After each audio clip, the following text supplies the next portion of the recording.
podcasts.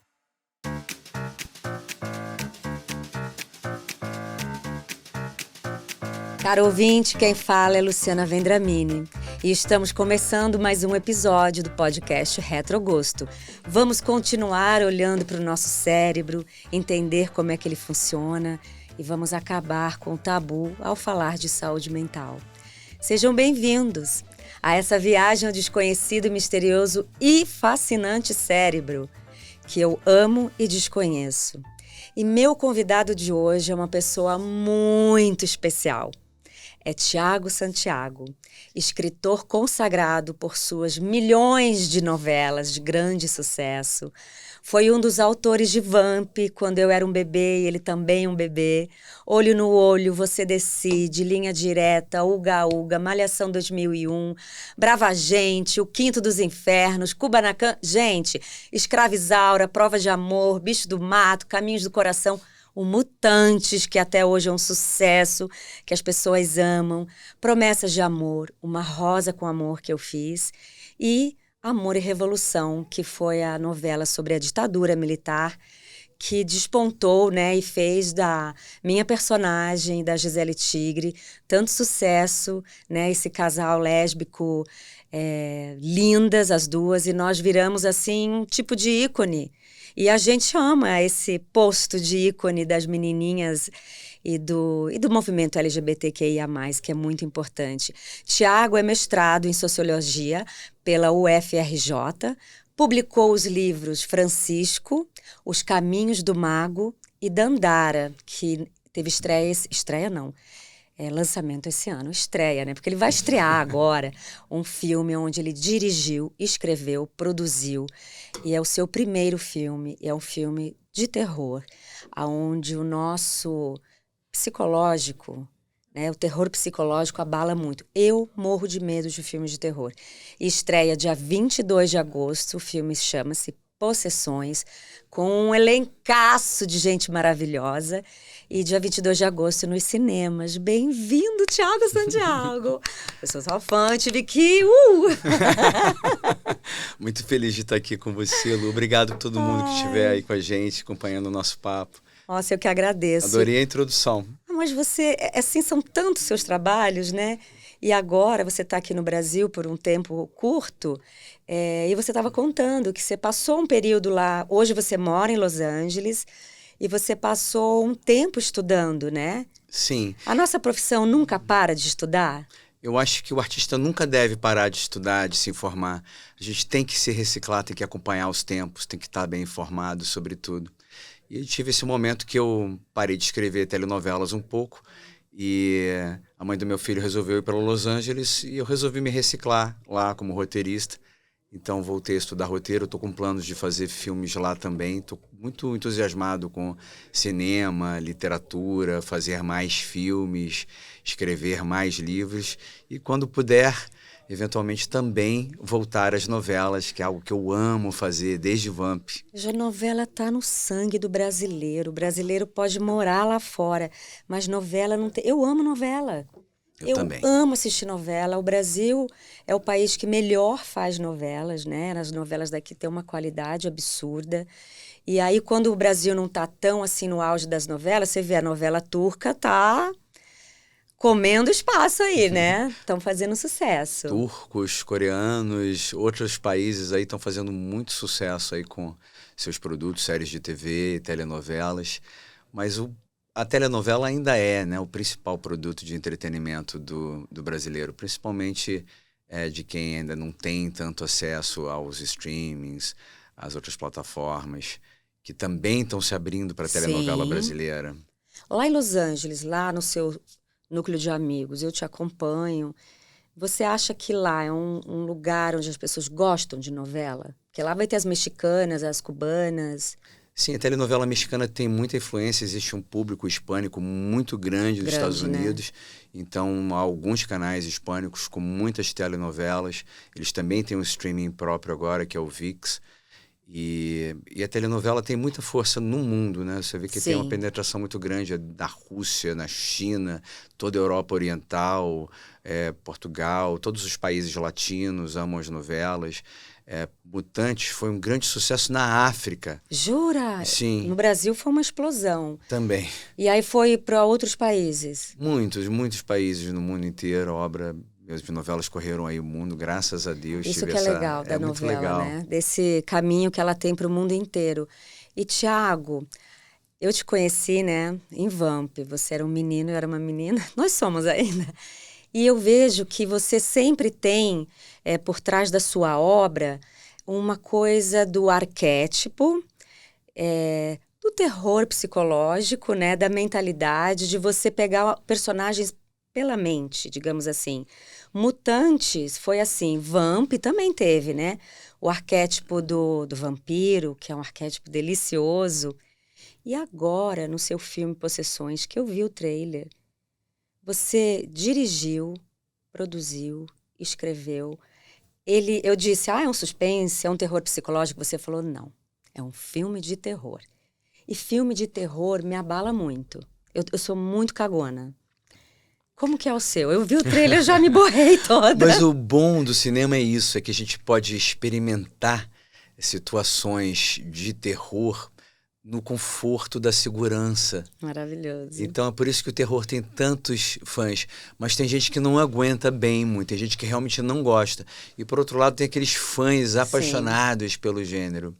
E eu sou desses fãs. E é um desafio, né, fazer um filme de terror no Brasil, porque a sim. gente não tem essa tradição do terror. A gente tem muito mais tradição na comédia, principalmente. Que sim, a gente tem aí o Zé do Caixão, que é sempre Mas lembrado. foi lá nos anos Muito 70, tempo 80, né? atrás, sim. E depois a gente não teve muitas experiências, são poucas, raras. E com o elenco desse porte, que a gente tem Marcelo Serrado, Sim. Antônio Pitanga, Fernanda Nobre, Tuca Andrada, Itala Nandi, Jorge Pontual, O Juliana Dado, Xavier, Dado Dolabella, muito bom. Rouco Pitanga, uma galera, entre outros, Não, excelentes seu elenco atores. é surreal de incrível, assim. Claro, né, os atores também te admiram muito e esse convite, quem que não vai aceitar?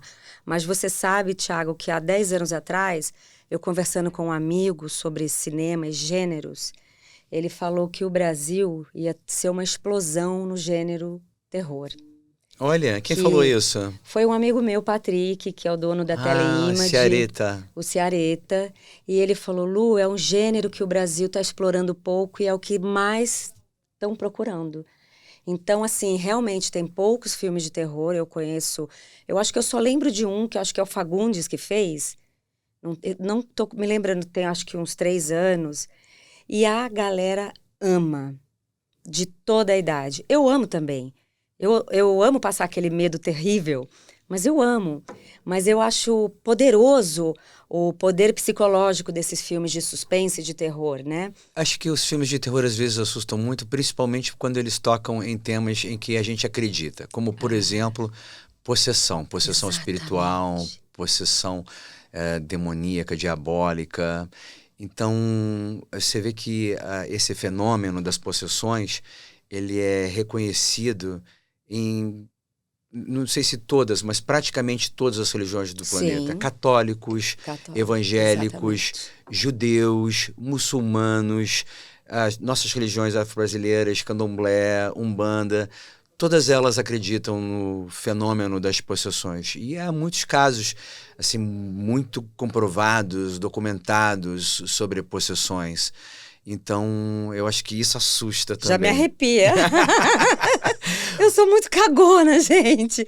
Eu sou daquelas do interior que contava aquelas histórias. Ah, lá no cemitério uma vez. Gente, então eu tenho um medo infantil, mas eu acho fantástico. Eu, há muito tempo atrás, escrevi um roteiro com o Mujica. A gente tinha um grupo de cinema, chamava Deus Ex Machina. Então é um gênero que eu amo. Quando o Patrick falou sobre isso, eu falei, juro? Ele falou, sim, meu amor. A comédia brasileira faz sucesso, mas o público está em busca do terror, do filme de suspense, né? O Mujica trazia um pouco uma coisa surrealista, assim, um pouco cômica, né? Sim. Que era muito engraçado, era muito divertido, né? Mas é o que você falou. Gente, o filme lá, O Exorcista, todo mundo assiste toda vez, o tempo todo, né? Assim, sobrinhos assistem. Eu tenho medo, já vi umas 15 vezes e morro de medo.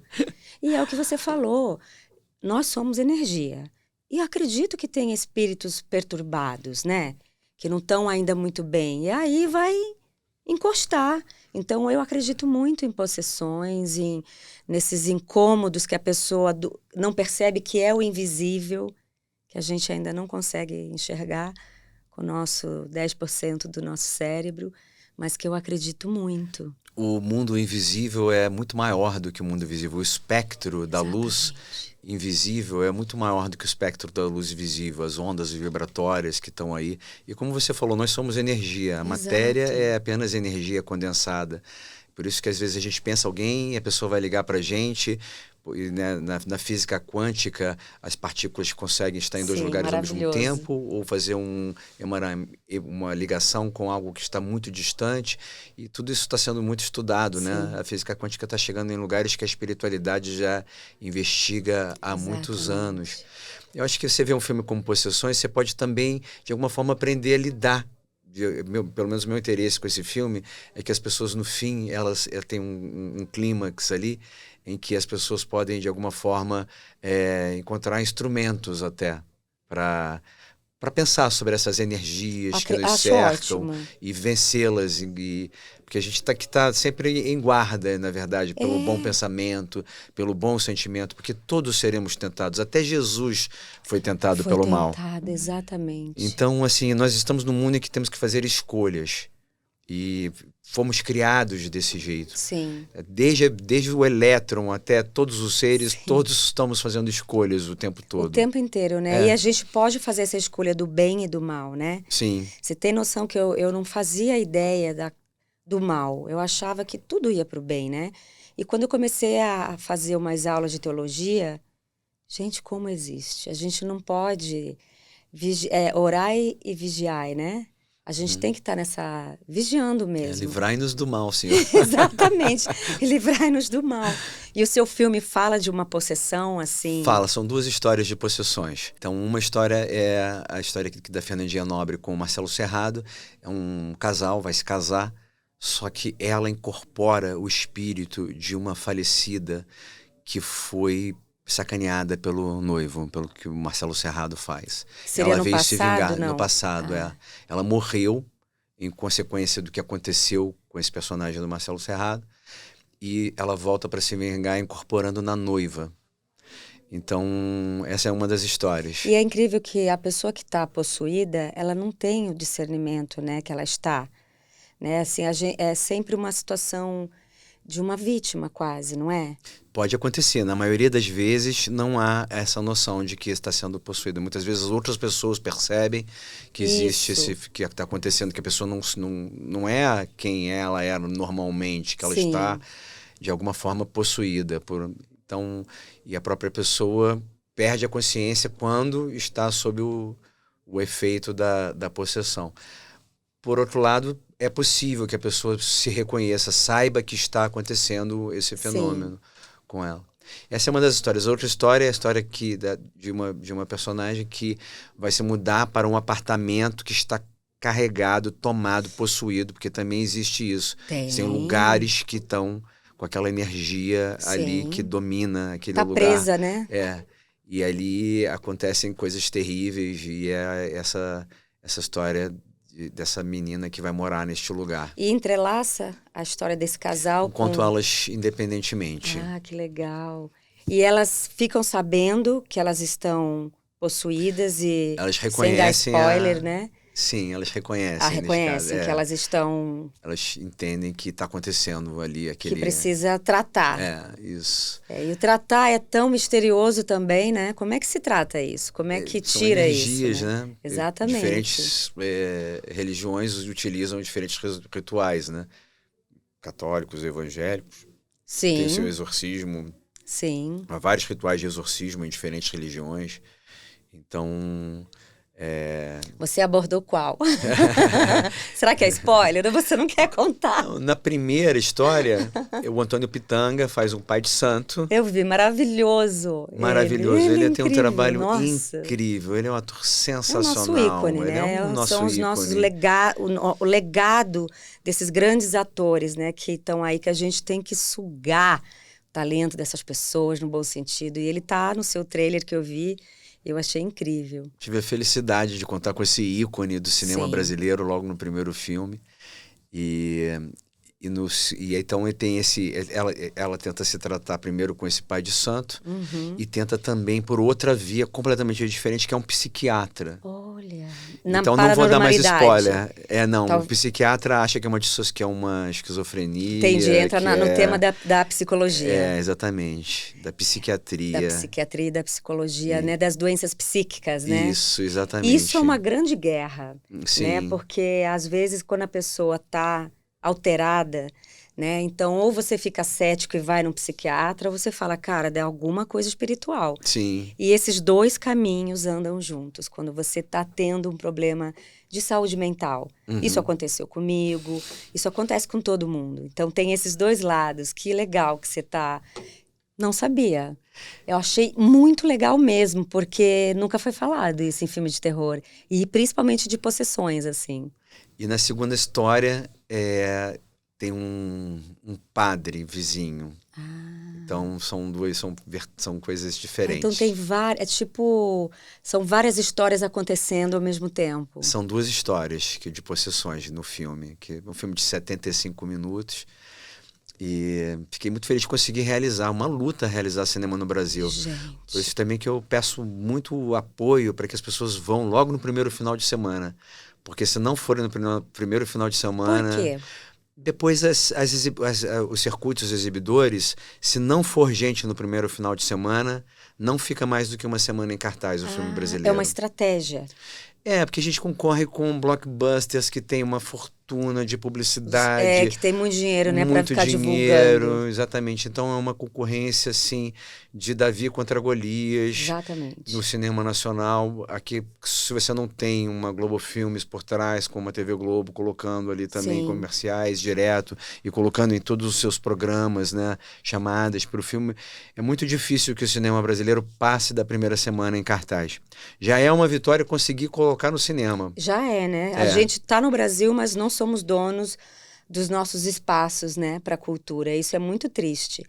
Eu digo assim que os grandes sucessos e os grandes investimentos, né, o budget que você tem para divulgação entra na frente, infelizmente, né? Agora a gente teve um avanço que é colocar a cota de tela que tem que ter o cinema nacional em todas as salas exibidoras. Já é alguma coisa, né? Alguma coisa. Pelo menos esse governo que está aí está fazendo muito mais pela cultura do que o que veio antes. Sem né? dúvida. O anterior destruiu a nossa cultura, Foi né? Anti-artista, né? Foi contra os artistas. Anticultura. E se não fossem o entretenimento e os artistas, na pandemia, Sim. Todos teriam enlouquecido. Sim. Porque a única coisa que salvou a pandemia, a sanidade de algumas pessoas na pandemia, foi o streaming, a facilidade de você poder ver uma novela, de você poder ver uma série, o entretenimento. Sim. Imagina sem isso. Mas nossa indústria do cinema foi muito atacada. Muito castigada, né? Porque existem essas leis que, através dessas leis, existe uma renúncia fiscal que vai para a produção audiovisual. Só que quando existe esse mecanismo, os impostos gerados depois pela produção audiovisual superam a renúncia fiscal. Sim. Ou seja, o dinheiro que o governo deixou de arrecadar em imposto, porque aquele dinheiro foi para uma produção de um audiovisual, com todos os impostos gerados por pagamento de salários, imposto de renda, pagamento sobre serviços, exatamente. Todos os pagamentos é um valor superior que volta, ou seja, é uma indústria que dá lucro, mesmo dentro deste mecanismo. Então não existe por que não investir em cultura no Brasil. O investimento em cultura é um dos melhores investimentos que podem ser feitos no Brasil. Que bom que você falou isso, porque ainda hoje... alguns empresários assim que eu converso e quando eu explico, quando eles me perguntam o que a Lei Rouanet faz, E aí a gente tem que dar uma aulinha, eu dou com o maior prazer. Aí eles acham, né, que é o Chico Buarque que está vivendo às custas da Lei Rouanet. Gente, que insanidade. Gente, que insanidade. Mas que demência É, pensar isso. Desculpa falar desse jeito, mas vai estudar um pouquinho antes de soltar uma frase tão cruel dessa. É verdade. E aí eu tava explicando, eu falei, gente, é o seguinte, tá lá o Bradesco, Santander e tal, ou seja lá qual empresa, a empresa do Tiago. Então o Tiago vai pagar lá os 100% do imposto de renda. Desses 100%, 4% o Tiago vai deixar de não ir para Brasília, né? Sim. E aí o Tiago fala, olha, eu quero pegar o meu 4% do meu imposto e colocar nessa ONG, nesse filme, nesse teatro, nessa escola. E aí gera um outro mercado de trabalho. Então não é o dinheiro do bolso da marca, do cliente, né? Esse dinheiro ele já está indo lá. Sim. Pro mensalão, tá, meu bem? Já tá indo para lá. Então é só uma rabetinha, uma vírgula que volta, e aí é o que você disse. E não deixamos de pagar outros impostos que foi gerado com isso, né? Há muita mentira, né? Muita mentira. Tem essa história de que acabou a mamata. Que É palhaçada. uma coisa horrível isso. As pessoas não sabem o que falam. Fica um assinte contra os artistas, Exato. que são pessoas que estão ali, né? Grandes criadores, ralando muito, né, para poder levar seu produto. Se não tivesse essas leis, não teriam tantos filmes, os shows não percorreriam, os shows não iriam viajar, não iriam em turnê, as peças não aconteceriam, não iriam em turnês também. Então, livros deixariam de ser publicados. E foi o que aconteceu, infelizmente, quando parou a Lei Rouanet. Nossa, que tragédia. E aí tanta gente ficou sem emprego, ficou desempregado, justamente no momento da pandemia. Foi uma coisa muito sofrida. Foi muito sofrido. E outras coisas muito assim, né? Por exemplo, que o Brasil vai virar comunista. O Brasil não vai virar comunista nunca. Isso é uma outra palhaçada. É cada uma frase balela. Que solta. Não, fora os slogans, né? Porque vamos fazer só... Não, os slogans são os piores. Pois é, porque usam um slogan nazista, né? Porque a Alemanha acima de tudo, do Hitler, virou Brasil acima de tudo. Então, aí você vai fazendo essas associações... Quem entender o bolsonarismo vai ver esse documentário sobre o Hitler, que está na Netflix. Você entende direitinho como é que o Hitler usou o nacionalismo, usou o patriotismo. Usou as pessoas. Usou o sentimento patriótico, as pessoas vestem. Deixou de existir quase uma nação. É muito cruel, gente. É muito triste usar esse sentimento patriótico a favor da política como ele fez. E as pessoas são hipnotizadas, são mesmerizadas, como foram por Hitler. Então, é um fenômeno rebanho, fascista realmente que está acontecendo aqui. Então, não quero me estender muito sobre política, prefiro falar sobre espiritualidade, como a gente estava falando. Mas eu adoro, porque você é uma pessoa que se coloca muito, você é muito verdadeiro e transparente. Então, eu acho assim que no nosso país, onde os artistas ralam muito, pouquíssimos têm condições de ter uma vida tranquila. Quando eu conto isso para pessoas comuns, mas como assim? Vocês não são ricos? Não. O ator, o artista, qualquer um tem uma vida mediana para baixo até, né? Meia dúzia que se destaca, não é igual Hollywood, né? E o nosso sistema, né, mesmo de teatro e de cinema, não tem como a gente cobrar o ingresso que se cobra numa Broadway, num cinema lá fora, porque não paga. Não paga o aluguel do cinema, que é caríssimo, o aluguel do teatro, que é 40 mil reais de aluguel para você botar uma peça lá. As pessoas não sabem disso. Aí vou estrear uma peça e vou estrear num teatro. Qual teatro? Já fechou a agenda? Quanto estão cobrando de aluguel para você? E do borderô, você tem que dar quanto? Precisamos das leis, né? A vida de artista não é fácil. Porque não é fácil, é um ofício muito difícil. Você acaba uma novela, acaba uma peça, acaba um filme, você tem que procurar o próximo. Você está sempre procurando um próximo trabalho. O artista é um desempregado crônico. Você falou tudo. É um desempregado crônico. É uma luta constante. Sempre em busca do próximo. Nós, particularmente, tivemos muita sorte na carreira. Eu tive muita sorte na carreira. Trabalhei muito, graças a Deus. Quando a gente foi contratado, né? Sim, durante muitos anos eu tive contrato direto com com Isso era televisões, fui ótimo. prestador de serviço para televisão. De uns anos para cá, já desde 2015, eu não tenho mais contrato com a É tudo televisão. por obra. Então agora, assim, voltando à televisão, que eu espero voltar, será por obra. Mas foi um tempo que eu pude me dedicar ao Sim. cinema, à literatura, que são Pois coisas é. que eu queria fazer muito, Fundamental. e agora eu quero voltar ao teatro também. Mas eu queria pegar um ponto que você falou, Pega. que da minha obra, que você falou dos arquétipos, que eu uso Sim, eu muito. gosto muito. E tem realmente muita coisa de fantasia na minha obra. Você é um menino ainda assim, né? Da HQ, Mas sabe que mesmo quando eu, por exemplo, fiz Mutantes, tem ali um substrato de realidade que é interessante, que é assim, todos nós temos dons. É verdade. Cada um de nós é um ser único, que tem um dom que pode ser explorado. Então, assim, o Mutante funcionou muito dentro desse arquétipo do dom individual, do poder, do superpoder que cada um de nós tem, que pode explorar, que pode desenvolver. Sim. Então, realmente, assim, tem um outro livro que eu escrevi, Os Caminhos do Mago, que explora muito esses assuntos para quem estiver interessado. Porque eu percebi o seguinte, nós vivemos num universo mágico, um universo em que a energia comanda a matéria. Sim, E concordo. sempre fui muito fascinado, desde criança, por todos esses temas. E eu comecei a ver que a magia, de alguma forma, nas séries, estava sendo colocada num lugar que não era real. E a magia é real. Nós vivemos, sim, num universo mágico. Verdade. E eu defino a magia como a realização da vontade. Este é um universo que existe por uma vontade divina. E cada um de nós, seres criados nesse universo, podemos realizar nossas vontades. Então, comecei a perceber diversos mecanismos em diversas religiões, em diversas escolas filosóficas. Então, esse livro fala da magia de Wicca. Ai, que demais! Também fala da magia no budismo, da magia zen, enfim, da magia em diversas religiões, da magia da dança, da magia da poesia, da magia da amizade, da magia do bem, da caridade, enfim, muitos capítulos sobre diferentes magias que existem na realidade. E que bom você falar isso, porque eu acho que a gente se afastou, né? O ser humano, a humanidade, se afastou do espiritual e se afastou da natureza também. E se a gente não trouxer isso de volta, seremos eximados mesmo. A gente vai virar tudo um robô, vai virar um rebanho, sabe? Me lembra muito aquela música do Pink Floyd, todo mundo soldadinho sendo moído.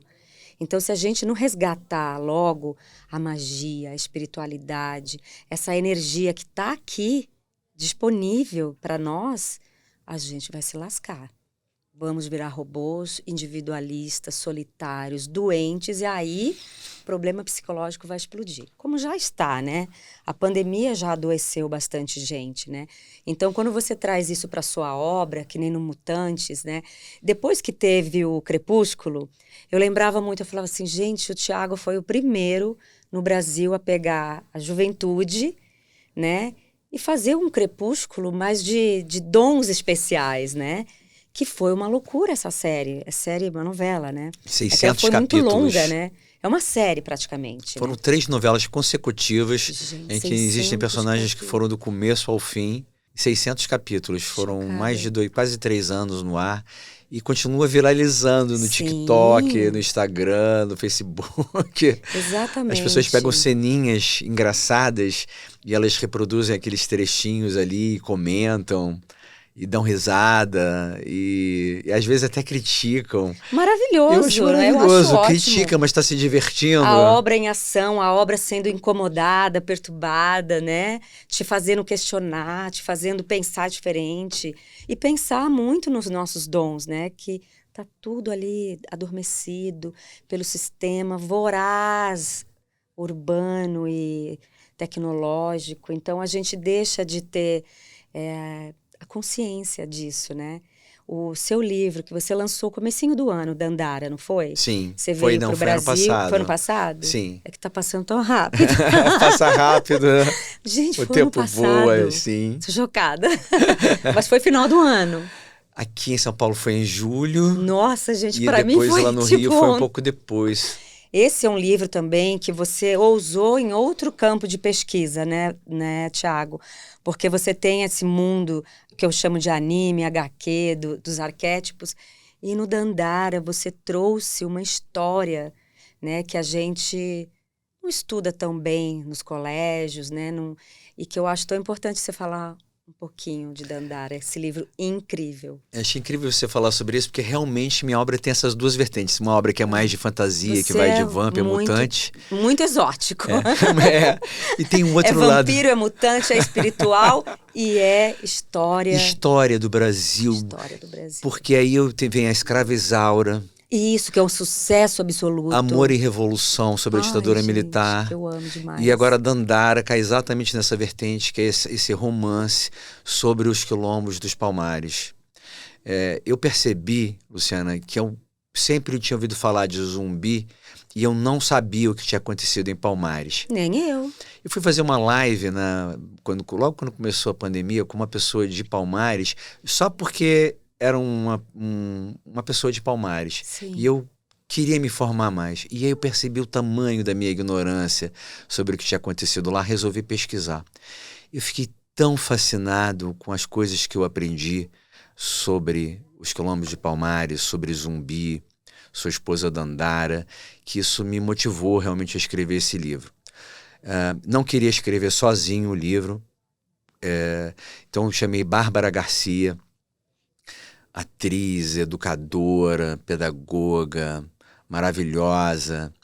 Chamei o Vinícius Silvestre, também professor, formado, também para escrever comigo. E o Jefferson Freitas, que é um escritor também lá de Palmares. Ah, que demais. Até para poder ter essa representatividade, sim, porque Bárbara e Vinícius são pretos, o Jefferson é nordestino, é de Palmares, então de União de Palmares. E com a colaboração deles a várias mãos, foi muito importante ter a ajuda deles, colaboração deles na pesquisa e também na redação. Eu descobri muitas coisas. Eu fiquei fascinado, por exemplo, porque na escola, como você citou, eu escutava só para dar um exemplozinho pequeno, eu acho ótimo. Uma palhinha. Eu estou tendo aula aqui. Na escola, quando eu era criança, adolescente, eu escutava um relato da morte de Zumbi. Sim, isso que ele você tinha se julgado do precipício, que ele tinha se julgado do alto de uma montanha. Aí, no meu tempo de vida, mudou o relato da morte de Zumbi. O novo relato da morte de Zumbi é o de 20 de novembro, que ele teria sido traído por uma pessoa e assassinado.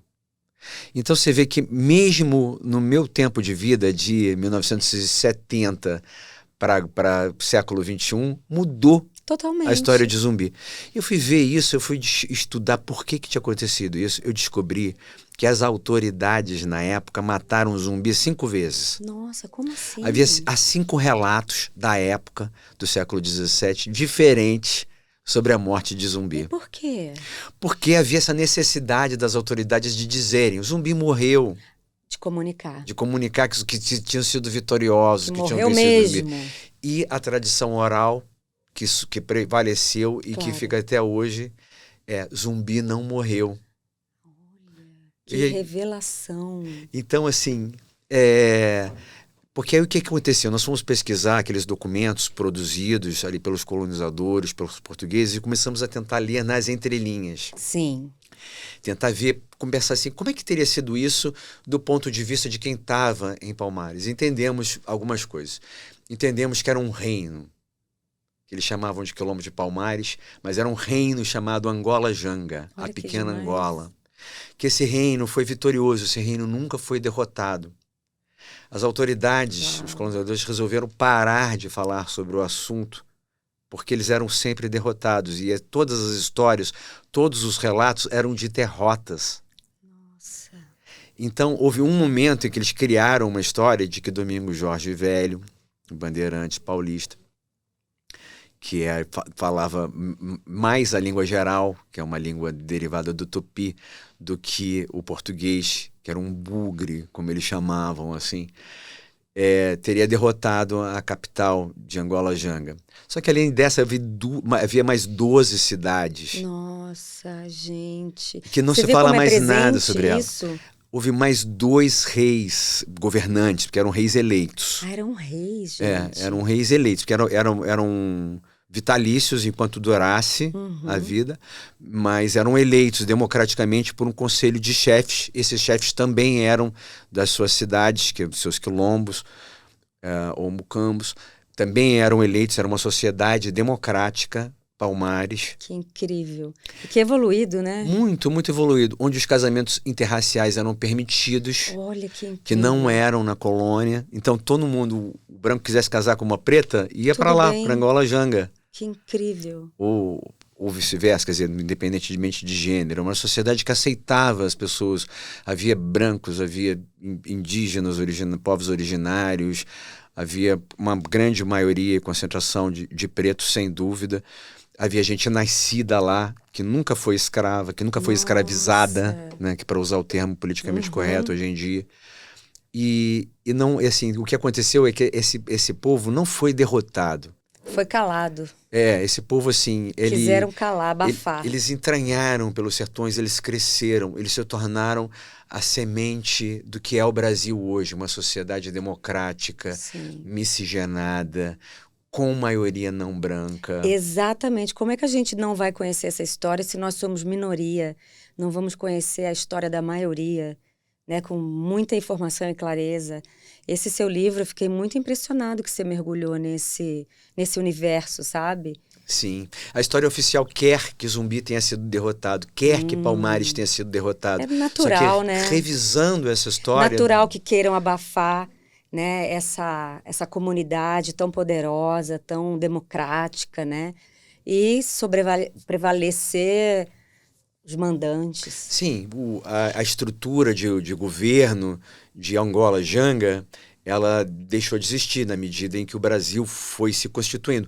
Mas também os colonizadores, a coroa portuguesa, aqueles que estavam atacando Angola Janga na época, também deixaram de existir, porque também foram derrotados por este Brasil independente que se constituiu 100 anos depois dos eventos de Palmares, porque Palmares ainda entrou pelo século XVIII. Sim. Não, hoje a gente ouve, né, numa roda de boa conversa, falar dos quilombos de Palmares é um assunto, ok, mas a gente não sabe se aprofundar, né? É o que você falou, são situações desconhecidas, né? E que também eles foram calados, né? Teve uma causa para abafar, né? Aquela história. Mas essa do Zumbi, que morreu 5 maneiras 5 relatos diferentes, sabe? É história de herói, né? Sim. É a história de Anita Garibaldi também, que o corpo dela perambula para tudo quanto é lado. Então, esses grandes heróis, essas pessoas, é normal, né, que sejam...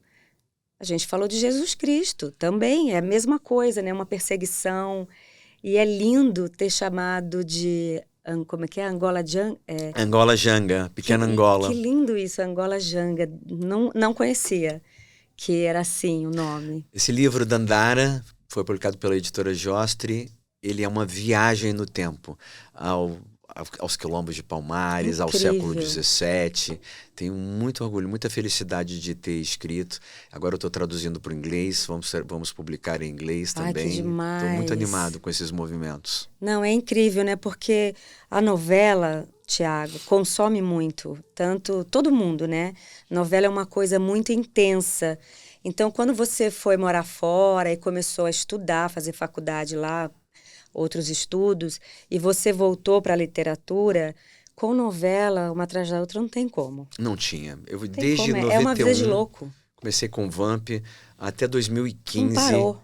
Exatamente, foram 24, 25 anos escrevendo novela, totalmente dedicado às telenovelas. Não dava tempo de fazer, nem cinema, nem teatro ainda fiz um pouquinho.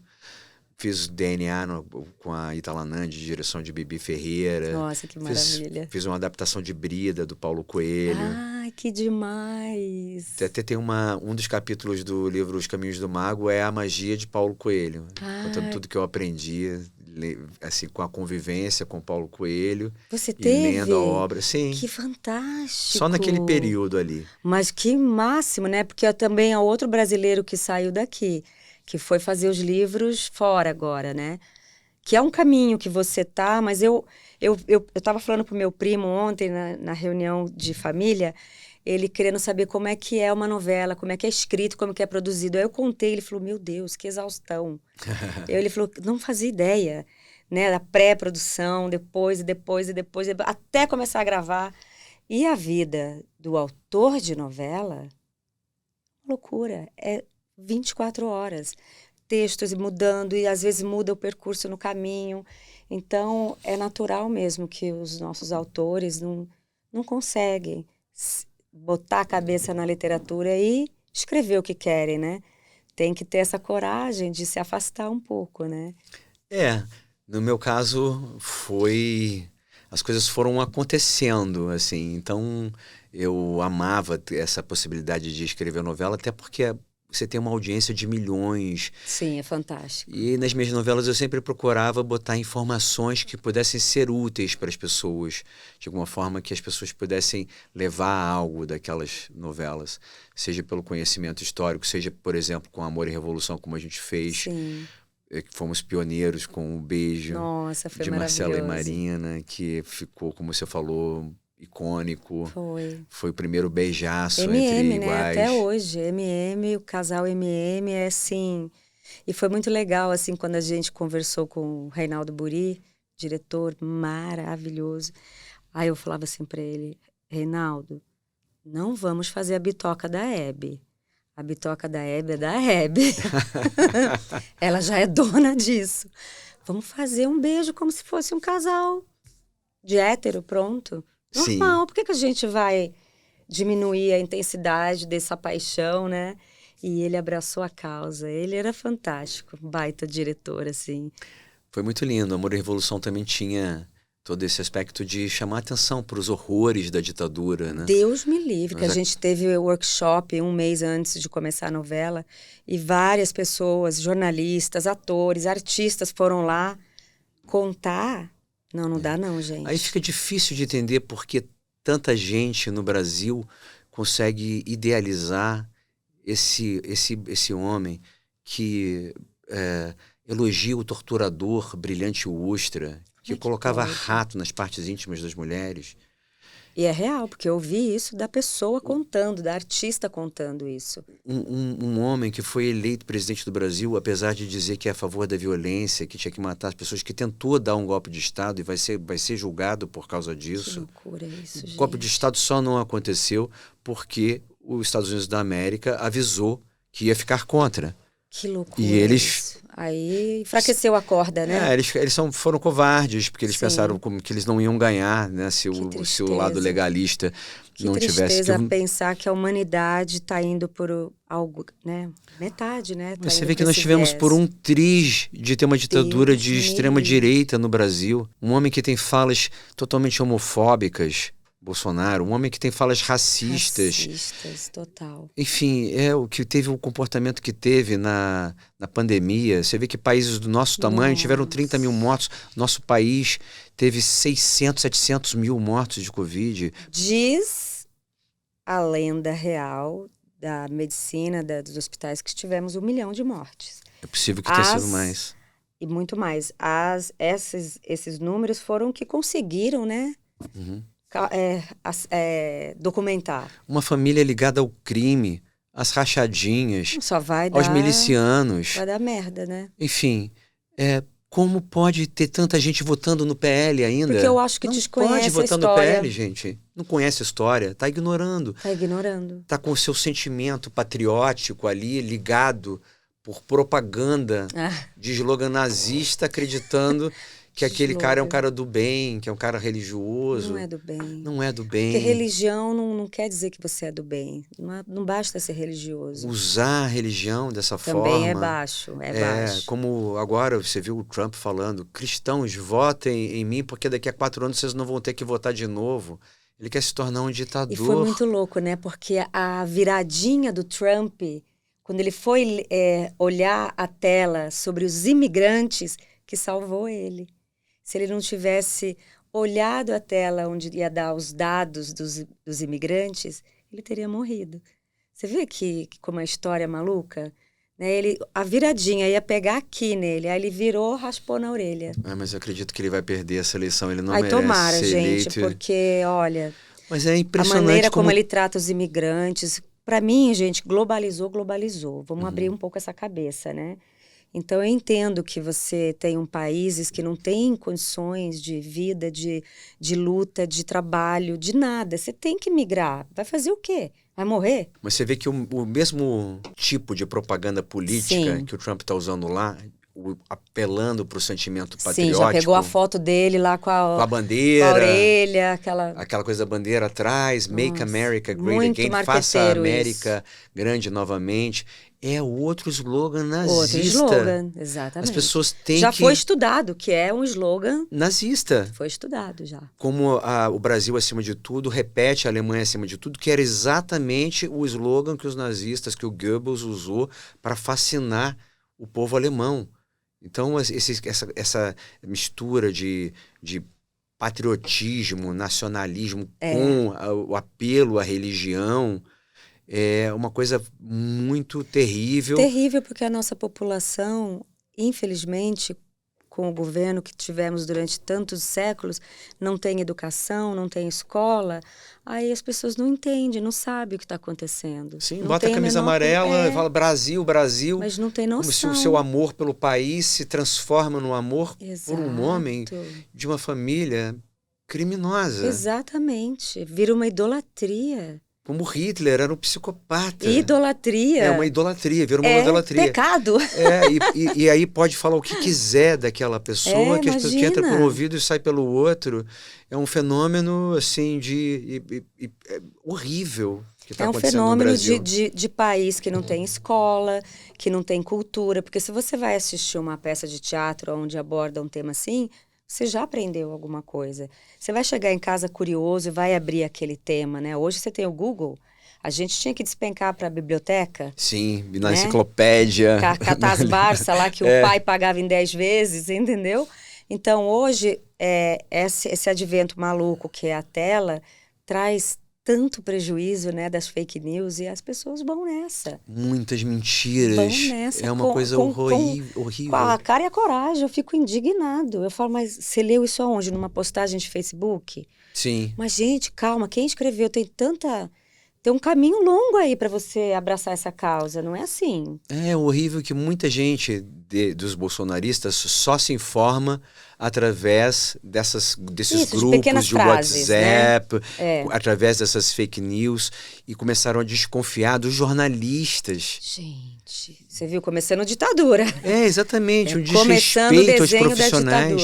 Como se todos os profissionais fossem comprados, como se todas as emissoras, todos os jornais estivessem a serviço do sistema e não tivessem credibilidade, não fossem imparciais, não tivessem em busca da verdade, como se a Globo não tivesse noticiado o julgamento, o processo do Lula, do mesmo jeito que está agora colocando aí todos os podres do Bolsonaro que estão aparecendo sem parar.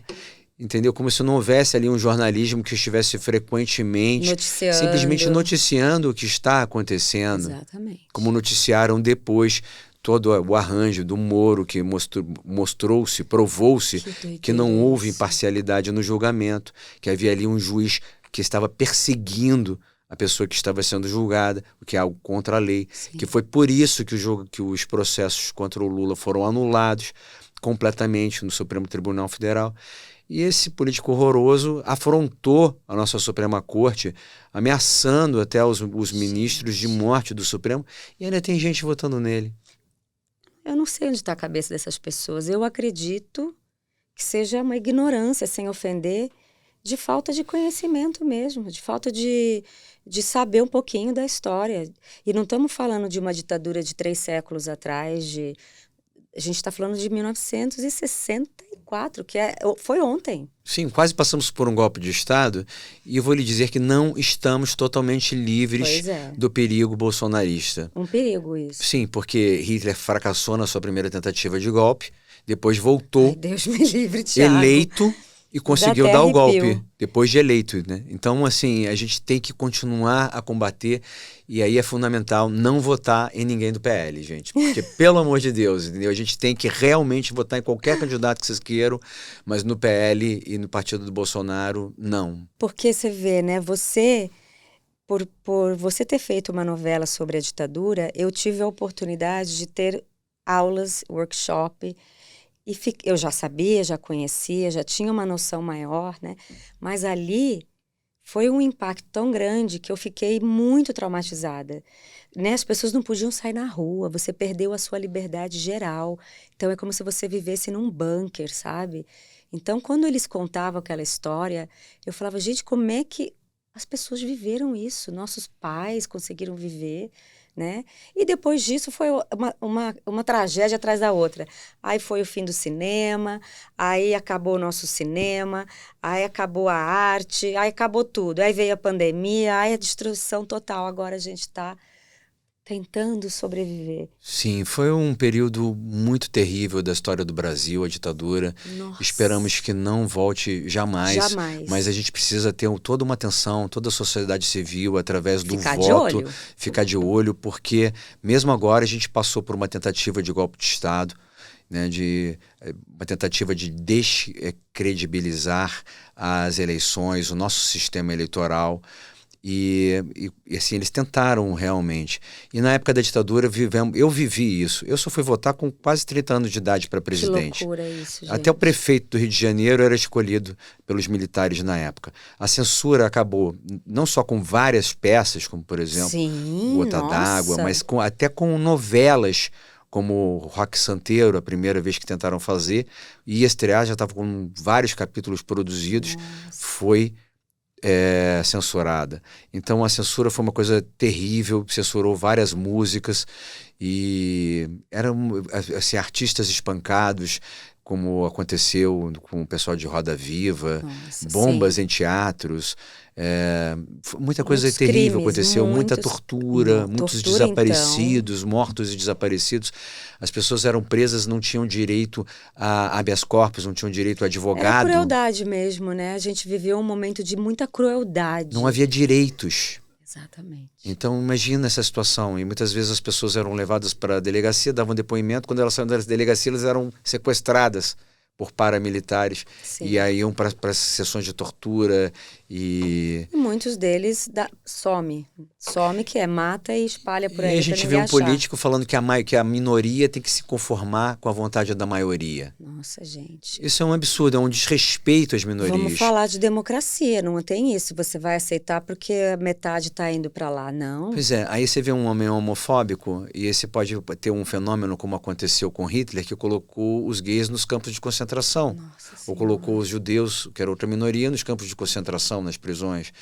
Então, ou os opositores políticos, como acontece nas ditaduras, que são assassinados, como acontece em diversas ditaduras, que os fenômenos se repetem. O problema é que a gente não sabe da saúde mental, né, desses políticos. Então, como um Hitler, sim, um psicopata doente, então, e aí?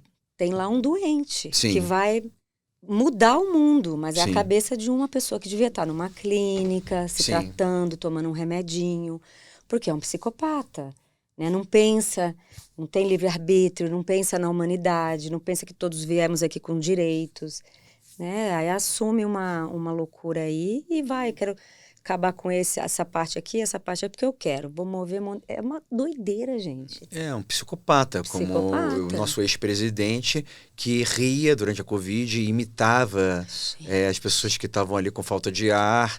Enfim, é algo muito terrível que aconteceu no nosso país. É tão triste, né? Sabe quando eu penso em pessoas assim, que têm uma trajetória tão cruel, eu falo, gente, era um nenezinho, nasceu um bebezinho, aí vai se tornando, né, um bebê ali ingênuo, bonito, e de repente se torna um monstro, cara. Para entender como é que aconteceu isso com essa pessoa específica, o Bolsonaro, é muito interessante ver o filme do Fernando Grosten, Quebrando Mitos. Ai, maravilhoso. Gente, Fernando é maravilhoso, eu amo.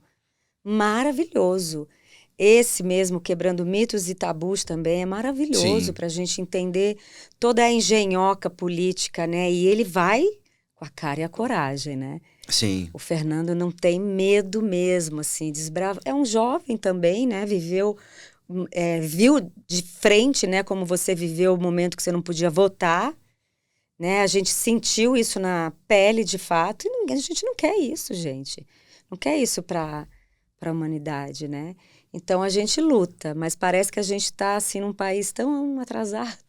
É Não dá uma complicado, sensação, né? é bem Assim, complicado, porque essa aceitação da diversidade, que foi uma conquista, né, da também, nossa gente, tem sociedade que. durante tanto tempo, existe agora uma contramão dela que quer, por exemplo, nos Estados Unidos, impedir a mulher de criminalizar a mulher se a mulher abortar. Aqui no Ah, Brasil pelo amor de mesmo também Deus, estavam votando, que teve gente. uma grita muito grande. Sim, foi um Então, assim, barulho aqui. imagina criminalizar uma criança que foi estuprada porque ela quer abortar. Isso Que é um mundo a gente direito de tá? décadas da mulher que foi estuprada de decidir não ter a criança. E é Querem engraçado que tirar quem esse decide direito? são os homens. Calma, bota a mulherada ali para pensar. Como na medicina, nunca foi estudado o corpo da mulher. Era o corpo masculino que era um instrumento de estudo, né? Então, hoje em dia, nós mulheres temos o resquício, a ressaca de uma medicina que sempre estudou o corpo masculino, então não sabe lidar com nossos perrengues hormonais de saúde e tudo mais, né? E as mulheres ficam adoecendo e ficam tomando muitos remédios. É a mesma coisa, gente. Quando a gente fala da comunidade LGBTQIA+, querendo tratar, ninguém tem que tratar nada. É viver todo mundo numa sociedade. Respeitar a diversidade é muito importante. Até Exato. porque as pessoas, elas não têm opção, como muita gente pensa. Não é uma Não opção. tem privilégios, né? As pessoas nascem com essa tendência, com essa vontade, com esse Sim, impulso de gostar do mesmo sexo. nasce assim. Nasce assim. Então, não é uma coisa que você aprende, é uma coisa que você vem com ela de alguma forma. Exatamente. Tem gente que adoraria, até por não ser essa minoria, quando é muito jovem, às vezes as pessoas têm muita dificuldade de se De aceitar, assumir, de sim. Por assumir. medo, né?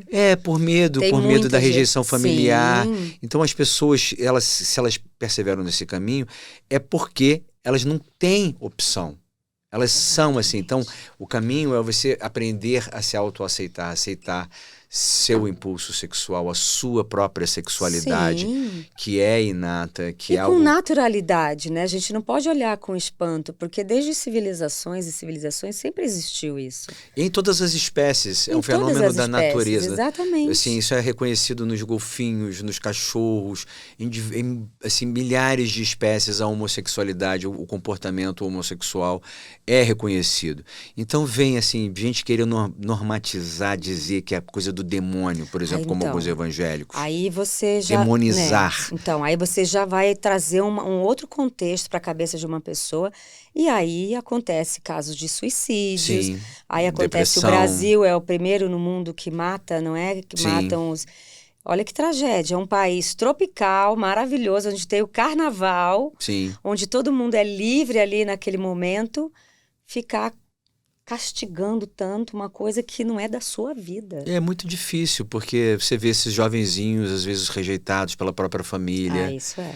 e não tem caminhos, às vezes, né, de aceitação, e aí gente sendo contra, dizendo que é do demônio, e colocando isso na cabeça da criança, do É de adolescente, enlouquecer. é Porque aí horrível. você vai no psicológico, e o psicológico é muito poderoso, né? Qualquer coisa que você atinge o psicológico, você não consegue reverter. E muitas vezes vai para um suicídio, vai para uma doença, né? Desenvolve depressão, desenvolve uma série de coisas por conta de um medo, né? Sim, E uma é uma rejeição. rejeição. Então, isso é muito punk, Pois é, assim. essas pessoas têm que entender que a homossexualidade não é uma coisa do demônio. A homossexualidade é Sim, de Deus. nasceram assim e pronto. Não tem que questionar. É uma coisa natural. Se a natureza foi criada por Deus, entendeu? Então a homossexualidade é plenamente natural. E ninguém tem nada a ver com o que os outros Não fazem tem. com o seu próprio corpo. Não, Se a pessoa quer transar com uma pessoa do absolutamente. mesmo sexo, é uma questão Exatamente. dela. Ninguém tem que se meter com isso. E é tão engraçado, né? Porque tem um amigo meu que ele é sexólogo. Aí a gente ia fazer um podcast sobre sexo, né? Sobre sexologia, sobre comportamento. E ele falava, Lu, sabe como que chama essas maluquices sexuais? São parafilias, né? São doenças. Ele falou, e só se falam na homossexualidade, sendo que dentro do sexo existem pessoas taradas por frutas, legumes, e isso não é julgado, né? Eu achei tão engraçado que ele falou assim, sabe o que é frotarismo? Acho que é isso. São pessoas que se excitam roçando uma na outra em transporte público. Por que não julga mais isso? E deixa em paz as pessoas que nasceram do jeito que elas nasceram e pronto, né? Isso é muito injusto, né? As parafilias, as bizarrices, ninguém comenta, né? É engraçado falar disso. Aí pega numa pessoa que está ali vivendo com a sua família, com seus filhos, o seu trabalho maravilhosamente e quer julgar e condenar. Isso é muito complicado, cruel demais. É muito difícil. Julgamento que ninguém deu essa autoridade, né? Pois é, havendo consenso entre as partes... Só respeita e fica todo mundo numa bem na sua, vamos lá? Mas não consegue, né? A gente o ser humano quer dar pitaco em tudo, é uma tragédia. Pois é, isso. quer regulamentar o que o outro vai fazer com o seu próprio sexo. Exatamente, gente. Para, né? Vai regulamentar lá suas parafilias, suas loucuras, bota na roda, né? Quando o João Luiz me contou isso, eu falei, João Luiz, ele falou assim, Luciana, tem zilhões de parafilias. Tem pessoas em casas, hospitais, que você encontra pessoas com legumes introduzidos, né? Porque isso é real. E você sabe que doido. Essas distorções muitas vezes criam a homofobia violenta. Porque é justamente quando a pessoa não consegue se aceitar que ela gera um comportamento de ódio. E a gente tem caso até de deputado gay que teve comportamento homofóbico. Para justificar, né? Então você vê umas bizarrices acha assim. que apoiando é a maneira de dizer, eu não sou isso. E quando na verdade né? Então, e depois até se reconheceu. Pois é, isso aí, quando a pessoa fica falando muito, eu falo, tá muito incomodado com esse tema. Por que outras pessoas não se incomodam, né? Sim. Porque estão vivendo as suas vidas tranquilo dentro do que podemos chamar de tranquilo, mas sem meter o bedelho na vida do outro. Não é? Com certeza. Agora eu vou meter o bedelho na vida dos héteros também. Eu vou dizer, você gosta disso? Palhaçada. Vamos começar a julgar eles também, né? Porque é muito fácil julgar, né? É uma palhaçada isso. Eu fico indignada. Parece que a gente está retrocedendo mesmo a humanidade, intelectualmente, sabe? Eu acho que a gente teve um avanço, né, dos anos 60. Nossa, maravilhoso, né? Com a pílula, com a história do amor livre. Aí depois, eu tava com essa história do desbunde. Aí veio a AIDS, que foi uma espécie de contramão. Aí veio todo esse papo dizendo que era câncer gay, que era... Nossa, que absurdo que era isso, botando a culpa nos gays. Botando a culpa nos gays. Como se só eles pegassem. Aí logo depois se viu que não era só uma coisa só de gay. Que era uma coisa que estava em toda a sociedade, homens, mulheres, héteros, exatamente, todos assim. Como tá, né? Aí teve assim um novo momento de avanços, de progressistas, de reconhecimento. Um outro exemplo, por exemplo, legalização das drogas. Sim. Também. Que a gente tem um horror no Brasil que é a guerra das drogas. Ai, meu Deus, isso é muito complexo, né? Então você vê o seguinte, agora liberaram aí o porte, né? Sim. De uma determinada quantidade. Uma quantidade de... Mas a proibição, ela gera o consumo ilegal. Claro. Aí o que acontece? As pessoas não param de consumir e todo esse comércio milionário vai para quê? Para a indústria das guerras. Exatamente. Para a indústria bélica. Aí move uma outra história que não é aquela que a gente está querendo, que é da liberdade, de não gerar guerras. É isso. Em vez de termos uma sociedade pacificada, temos uma sociedade violenta em que as comunidades são disputadas por diferentes facções que estão territorialistas, que estão querendo tomar território para poderem vender suas drogas. Agora, aconteceu em Chicago, quando proibiram o álcool na época da lei seca. Você vê, e álcool é uma droga forte. Álcool é uma droga muito Meu mais amor, violenta, muito mais venenosa do que a violenta. maconha. Mata Mata a sua saúde, muito mais. mata Maconha as pessoas. não mata, gente. Pois é, gente, pelo amor de É. Deus, né? Maconha não mata e outra também tem um tabu gigante com o canabidiol, com todos os O CBD. tudo que pode colher de dentro de uma folha, de uma semente para a saúde. Aí fica condenado, mas é uma semente de maconha. Gente, papoula também é alucinógeno. E tá lá no bagel, sementes de papoula. Se a gente entrar nesse viés, não vai ter mais. E o cigarro é uma droga que mata muito mais. O tabaco, a Entende? nicotina, mata de verdade. O álcool mata. Mata. Cirrose seríssima, mata mesmo, a pessoa morre. Sim. Mata a família, porque causa uma agressividade tremenda. Acidentes de trânsito. Exato, não tem dinheiro também para comprar aquela bebida. Então, eu não entendo E é um isso, veneno que se sabe? acumula. Se você olhar no YouTube os efeitos do álcool sobre os seus órgãos, Exatamente. o álcool é um veneno. A verdade é essa. E tem as pessoas que consomem em largas Diariamente. quantidades. E enquanto isso, a maconha está aí proibida, gerando guerra e jovens nas comunidades morrendo. Exato. E policiais morrendo. Isso que é triste. Os e pessoas sendo inocentes presas. vão por causa sendo disso. mortos. Os inocentes vão pagando. E assim, criança, policiais, a Sim. comunidade toda Balas que vive perdidas, ali. Ai, não, matando tenho pavor crianças. disso, exatamente. É uma Guerra. tragédia. É uma Guerra. tragédia a guerra das drogas no Brasil. Então, assim, eu sou a favor Será que alguém da perguntou legalização das drogas. para esses, como é que chama, esses dealer, Os traficantes. os traficantes, o que eles querem? Se eles querem a legalização ou não? Porque é uma coisa interessante, né? Será que eles estão a fim de viver nessa criminalidade? Porque o sistema é esse, então tem que viver assim. Na Califórnia... Eu sei, Porque vão comprar, tá? claro. Vão comprar. Ninguém vai Maconha, deixar de comprar cocaína, cannabis, todo sim. mundo vai comprar. MD, celelelê. Sim, E aí, êxtase, vamos lá. ácido, Vamos o que lá. for. Vocês querem que Cogumelo. legalize? Vocês vendam de uma forma mais legal? Nunca ouvi deles. Pois é. Me passou isso pela cabeça agora. Mas Tô viajando. só falando sobre a maconha, assim, eu vejo na Califórnia, Sim. no Uruguai, em outros lugares, tem lojas em que se vende. Sim. Esse dinheiro da maconha comprada nas lojas vai para quê? Para o Estado. Então, assim, o Estado arrecada ali muito mais dinheiro que pode ir para a educação, para a saúde, para a prevenção, para campanhas anti-vício, para recuperação de viciados. Então, assim, eu seria muito mais a favor de ter a maconha vendida em lojas para uso recreativo, se for o caso, e a cocaína controlada em farmácia, com o controle da população que consome, e mesmo assim ainda haveria o tráfico ilegal, porque o tráfico Com ilegal... certeza, né? O pessoas, submundo sempre vai ter. É, Mas eu acho assim que mas o ser diminuiria humano... muito a guerra das drogas, muito. Aí fala assim, não pode liberar porque vai facilitar. Gente, não é facilitar, não. A pessoa que quer se drogar, ela vai se drogar e pode ter a dificuldade que for, ela vai conseguir. Sim. Eu convivo com pessoas assim que vão conseguir. Não adianta você falar, não, porque se liberar, a gente facilita muito para os jovens, para tudo. Não facilita, não. Você abre a cabeça, você bota ali qual é o lance e cada um tem a sua escolha, gente.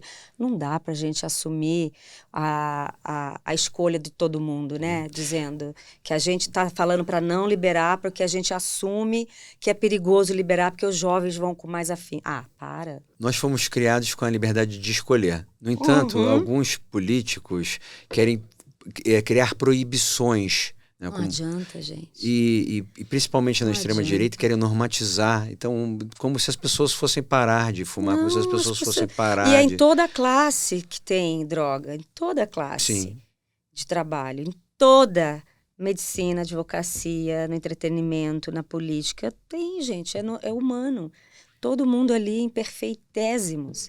Então, eu acho complicado isso mesmo, porque o que gera por trás de um tráfico, né, muitas vidas inocentes, assim, crianças, trabalhadores que não conseguem sair de casa com tiroteio. É sempre muito mais por conta de uma pequena facção ali, né, digamos. Tem coisas no Brasil que são difíceis de entender. Eu fico parte do meu tempo lá em Los Angeles, mas eu venho pelo menos 3 meses do ano, eu fico no Brasil. Eu tenho casa no Rio também. E eu nunca deixo de acompanhar o Sim. Brasil, na verdade, o tempo todo. Sou apaixonado pelo Brasil.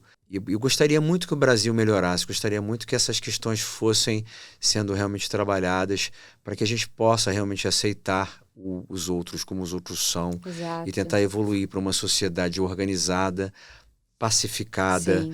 gerando impostos legalmente e que todas essas questões fossem trabalhadas de uma forma melhor do que são. Até, por exemplo, o jogo, por exemplo, que durante tantos anos Pois é, estava proibido. liberado e depois liberou tantos Aí cassinos, lembra? teve bingo, né? Bingo, Teve exatamente. bingo, teve os bingos. Eu E lembro. eu gostaria que voltassem os cassinos também, porque é uma indústria que eu vejo lá em Las Vegas e vejo em outros lugares dos Estados Sim. Unidos, que assim, gera muito dinheiro, E é a mesma cria coisa da muitos droga. A pessoa que empregos. gosta de jogar vai jogar. Sim, Ela vai viajar para jogar, vai botar o dinheiro dela lá sim, fora. mas se aqueles impostos Sim. criados pelos cassinos que estão gerando muitos empregos, se parte daqueles impostos for destinado a ajudar, por exemplo, pessoas que são viciadas em jogo, Então, assim como se a legalização das drogas, os impostos pudessem ir para a saúde, imagina quanto dinheiro a mais nós não teríamos na saúde.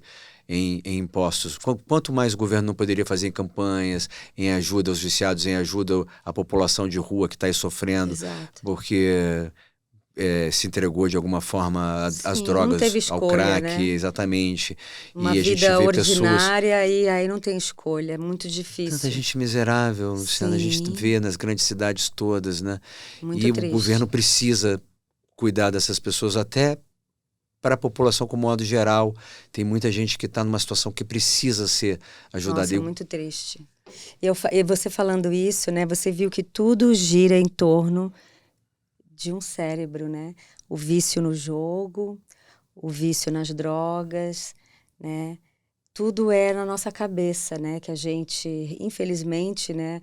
O medo hoje que eu falo assim dos grandes, dos governantes, é falar não quero abrir a jogatina porque as pessoas vão se viciar, não quero abrir as drogas porque vão se viciar, mas temos aí o álcool, temos outras coisas que estão super jogadas, então tudo gira em torno de uma cabeça de um ser humano, que é uma cabeça ainda evoluída, né? Sim. A gente só tem 10%, então a gente se vicia mesmo, se a gente não tiver noção, né? E é assim que é. Os deputados, senadores estão lá bebendo seu uísque, fumando seus Exato. charutos, se matando Exatamente. com essas drogas legais, enquanto isso querem proibir Exatamente. o jovem, ou a pessoa qualquer, ou o artista como eu, ou quem quiser de fumar o seu beckzinho na Pois Santa é. Paz, que faz Ai, muito gente. menos mal. Inclusive, tem várias propriedades medicinais. Muitas. Mas, assim, a quantidade de propriedades medicinais dentro de uma O cannabis, CBD, a cannabis, são contra a mais de depressão, 1000. para os doentes Você sabia disso? terminais. Que são mais de Não 1000. sabia. Eu conversei aqui com uma médica que trata muitas, medicina integrativa, muitas doenças com o canabidiol, semente, várias partes ali, né? E eu fiquei impressionada, a quantidade que tem essa folhinha, essa sementinha, né? Então, E nem o CBD pois é, ainda não é legalizado, né? Que é tão a não ser por importante prescrição médica. para os epiléticos. E outra, um amigo meu está se tratando, a enxaqueca dele seríssima, com óleo, e melhorou muito. E é um tabu também, quando você fala que você está se tratando com um CBD, com um olhinho, não sei o que, tem o tabu. Ah, de maconha, meu Deus, gente. Aí você vê, por trás de tudo isso está o quê? O preconceito. O preconceito, mas vai ter preconceito com cogumelo, então, ou com a papoula, semente de papo, porque, né, pegou a maconha ali, que tem 1000 propriedades, assim, para a saúde, tão fantástico, né, e que a cabeça das pessoas, dos políticos, não entende. Não é um país difícil? Estamos retrocedendo? Olha, eu acho que a gente teve um retrocesso, né? Aí grave. Não avançamos algumas casas, né? Não, a gente deu uma voltinha, né? Agora esperamos avançar algumas casas, né? De novo, mas teve um momento aí que duro. Foi bem complicado e a gente deve falar sobre ele realmente. Falar tranquilamente, eu também acho, gente. Tem que falar como a pandemia adoeceu, que é recente, né? E adoeceu no sentido não só psicológico, a saúde. O meu pai teve 3 vezes Covid, e hoje, ele é saxofonista, e hoje o fôlego dele é diferente, né? Então não é só todo mundo adoeceu porque vivemos trancafiados, o nosso emocional. E a saúde? Que lesou com sequelas que a gente tá até hoje. Sim, tem gente Né? que tem Sequela no sequelas. coração, a sequela na memória, a sequela no pulmão. É um vírus violento. Eu tive pelo menos 2 vezes. Eu tive 3 vezes. Talvez tenha tido 3. Então, As 2 sabe? comprovadamente. E aí, para algumas pessoas, matou. E outras estão. Todo mundo tá com sequela, viu? Ninguém saiu ileso que pegou. Ah, eu não tive nada. Tem 0 sequela, é impossível. É um vírus muito. É muito violento. Muito violento. Então você tem, o seu cabelo começou a cair, a sua memória ficou esquisita, o seu coração tá diferente, o seu pulmão também. Vai fazer um exame para você, me dá medo. Eu tinha sido vacinado, mesmo assim, eu tive uma semana Assim. horrível, com febre de 41 graus. Porque a que não gente está tinha injetando o vírus dentro tido da gente, nunca. né? Uma coisa horrível, foi muito difícil. Mas o Brasil é um país que é, assim, o top das vacinas, né? E na pandemia que a gente foi lá pro chão, né? Tantas vacinas tomamos quando criança, não é? Sim, e agora voltamos à vacinação, porque o Sim. Brasil, muita gente deixou de se vacinar por causa da influência do Bolsonaro, que Pois era uma é, pessoa gente. praticamente anti-vacina. Então, esse Mas ele exemplo... tomou as vacininhas de criança, não tomou? Poliomielite, né? Não teve paralisia, não teve nada, né? Pois então, não teve poliomielite. porque o Brasil é muito importante, é um Pois país que está no top das vacinas no mundo, sabe? Mas muita gente deixou de se vacinar, muitas crianças sei. deixaram de se vacinar por causa desse sei. mau exemplo. Uhum. Assim como muita gente começou a afrontar ministros do Supremo. Por quê? Porque o exemplo vem de cima. Sim. Quando o presidente afronta o ministro do Supremo, É. outras pessoas se sentem no direito de afrontar, como Nossa, aconteceu. muito complicado. A gente tem que respeitar nossa Suprema Corte, tem que Exato. respeitar Mas não a respeita. justiça no Brasil. Mas não respeita, né? A gente é um país folgado, né? Nós somos folgados. Lá fora a gente é tido assim como folgado, né? A gente não pede desculpa, esbarra. O brasileiro tem uma imagem positiva. Assim, o que eu Não, sinto do positiva brasileiro sim. tem uma imagem bem Eles legal. amam o brasileiro, amam a cultura, tudo, mas o brasileiro é folgadinho, né? Ou o bichinho mal educado que é. Nesse sentido, é. Tem uma coisa muito interessante no Brasil, que a gente sempre tem 2 leis. Assim. Tem a lei que está escrita, que é a lei da Constituição, assim, que não tem pena de morte. Exatamente. Aí vai lá e vê na comunidade tem pena de morte. Ai, que As ótimo, pessoas estão matando exatamente. e extermina É e tudo. cultural mesmo. Aí tem assim, a lei que assim, não pode fumar maconha, mas a pessoa tá fumando maconha. Tá fumando, e aí? Então, assim, tem aquela lei, assim, tem toda uma série de leis que o muito brasileiro se engraçado. acostuma a, de uma forma, aquela história do jeitinho. É o jeitinho. De querer furar a fila, Então. de querer passar na frente. Eu digo isso, que de a querer gente é tirar folgadinho vantagem. nisso. Então, assim, tem essa má educação Cultural. que é uma coisa, que é uma herança Não cultural, tô nem, de querer não tô nem burlar. julgando, é cultural. A gente faz isso, eu faço isso, gente. Né? Ai, não pode parar o Aí carro só aqui, nega 10 imposto minutinhos. só nega o imposto, uma cultura de Então. sonegação, uma cultura da cola na escola. É, porque uma a gente cultura tem que se virar para sobreviver, né? Pois é. Então é cultural esse jeitinho, porque nunca nos foi dado condições boas pra gente. Então tem que se virar nos 30. É quase como se tivesse 2 leis, uma lei assim, real Exatamente. e uma lei escrita. Uma Second Life e a escrita.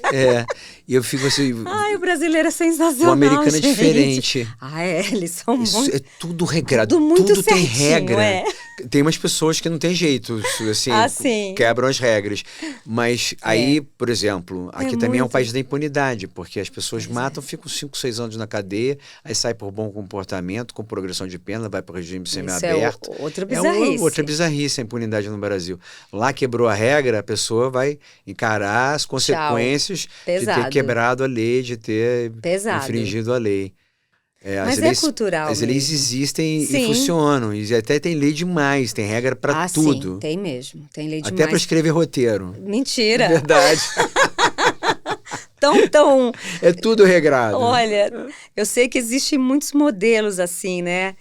Roteirista para comédia, para diálogo de comédia, né? Tem os especialistas, né? Você entra num nicho, é meio difícil sair dele. É muito interessante essa coisa que eu isso. fiz no Você Decide. Ai, maravilhoso isso. Que eu me exercitava em diversos gêneros, que fazia a comédia, fazia o drama, fazia o suspense. Era até muito terror. legal. Eu fiz no Você Decide. Não, e era muito legal assim, porque você... Era como se fosse uma gincana de colégio. Que final você quer? Pô, eu tinha que voltar, Você Decide. Gente, era movia montanhas. Era o reality do Brasil. Era muito legal. Era o reality do entretenimento Foram real. Muitos anos lá, eu fui aquela coordenador. Multidão nas cidades, votando para esse final. Era o reality do entretenimento real. Porque ali tinha um entretenimento, uma ficção. Não eram pessoas enjauladas, presas numa casa. E até hoje as pessoas falam do Você Decide pra mim, sabia? Até hoje, que devia voltar, que era sensacional. Era muito divertido. Era muito divertido de você poder ser dono da história. Sim. Agora vamos escolher esse final. Sim. Então, enfim, tomara que volte, né? De uma forma mais revisitada, tem um outro programa repaginada. Interativo também. Seria muito interessante ter. De ficção, né? Ficção, assim, onde você pudesse interferir. Escolher caminhos, né? Pra história. É muito legal. Eu gosto muito dessa interação possível, assim. E a gente gosta também, né? Você vê como os realities fazem sucesso. Porque vira um jogo ali, vira uma Second Life, né? Você tá jogando ali, só que você não tá numa telinha sozinho, você tá com um monte de gente. Eu acho tão legal. Foi uma oportunidade incrível, porque eu levou o Geraldo Carneiro, que era coordenador do programa. Geraldinho, maravilhoso, grande tradutor de Shakespeare do Brasil. Grande poeta. Poeta maravilhoso. Nossa, o Geraldinho era tão Imortal divertido. hoje, da Academia Imortal, Brasileira tá lá de na Letras. Academia, maravilhoso. E era tão engraçado, né? Porque ele falava assim, vamos fazer um final assim, para vocês, roteiristas, devia ser uma faculdade, assim, uma delícia, né? De poder brincar no bom sentido, em fazer vários finais diferentes, né? Nos primeiros 3 anos, eu escrevia um programa por mês, era um telefilme por mês, com a supervisão do Geraldo. Aí, quando mudou para o núcleo do Herval, aí o Herval me convidou para ficar no lugar do Geraldo Carneiro. Eu fui coordenador do Você Decide, aí eu tinha que supervisionar o programa que ia ao ar toda semana. Cara, era puxado. Aí eu trabalhava com uma equipe de autores, foi a primeira vez que eu tive nessa posição, assim, de coordenador. De comandar ali uma equipe, e era puxado, cara, era eu semanal. Tinha 33 anos. Nossa, quando né? eu tive esse A gente muito precoce, né? Quando você fez parte dos roteiristas de Vamp, você tinha o que? 28. Você ainda era adolescente. Eu tava nos meus 19. Acho que eu tava nos 19 anos. Pois é. Que loucura. Tiago, eu queria ficar com você horas e horas. Foi uma honra te receber aqui. Querida. Foi um presente te rever, né? Você faz parte da minha vida, você faz parte da vida da novela brasileira e com os seus livros agora. E estaremos ansiosos para o dia 22 de agosto, que todos vão ao cinema fazer bombar o terror brasileiro, porque eu amo esse gênero.